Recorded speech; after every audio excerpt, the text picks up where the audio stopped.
Here's the first steaming of the 106-year-old Bischoff single-cylinder steam engine with dual flywheels and governor. Now I've disconnected the governor because I don't want it to activate while running this load.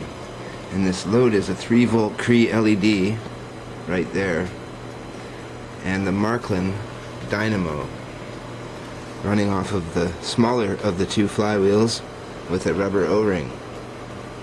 So the dynamo is adding quite a bit of load on here with that light.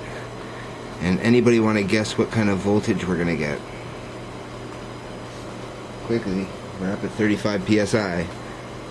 Here we go, we're going to find out.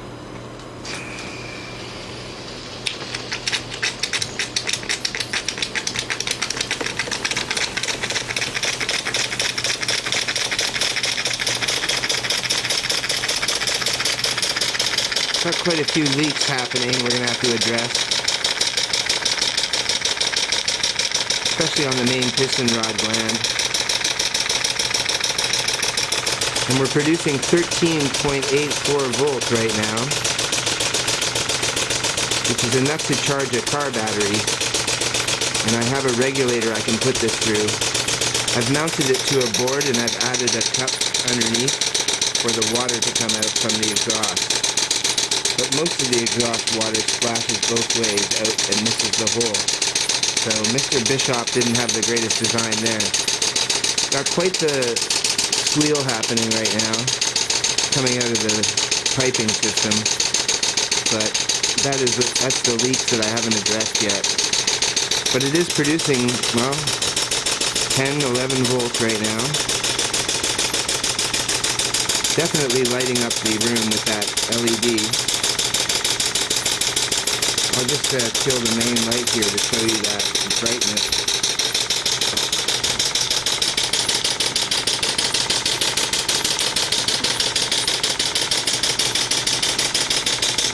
And it's a steady LED.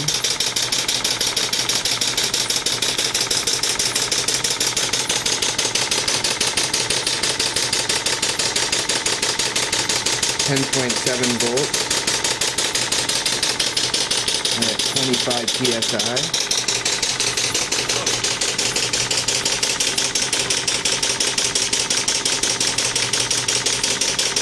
I tightened up the bearing block.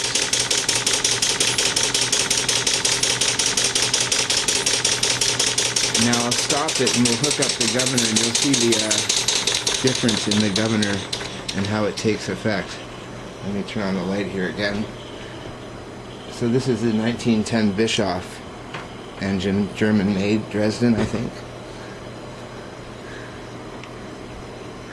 Now we'll hook up the governor and we'll see what kind of resistance that adds to this whole mess. And here we go.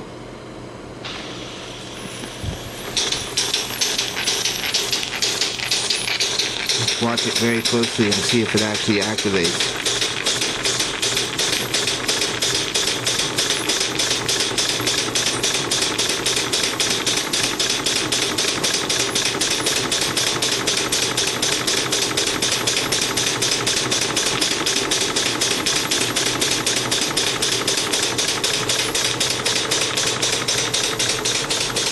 .5, 3.9 volts. So it is actually governing the output quite a bit. That could also be the tension on the governor line pulley. And we're down to about 15 psi now, I think. So 2.38 volts. Try to turn it up here.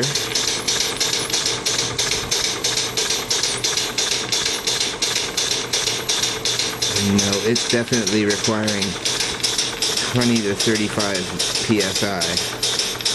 But we were producing power, so that's quite inspirational. We caught a lot of the water that would have been on the table there. And it stopped at 15 psi with all the loads on it. So I'll disconnect the governor again, and we'll see if it will run on the same PSI that it just stopped at. which is a good test of how much that governor is drawing away from our power. Here we go.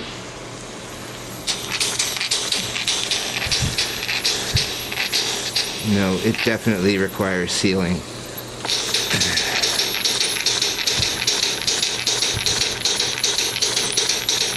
Needs a bit of help to get going with that load from the dynamo on it.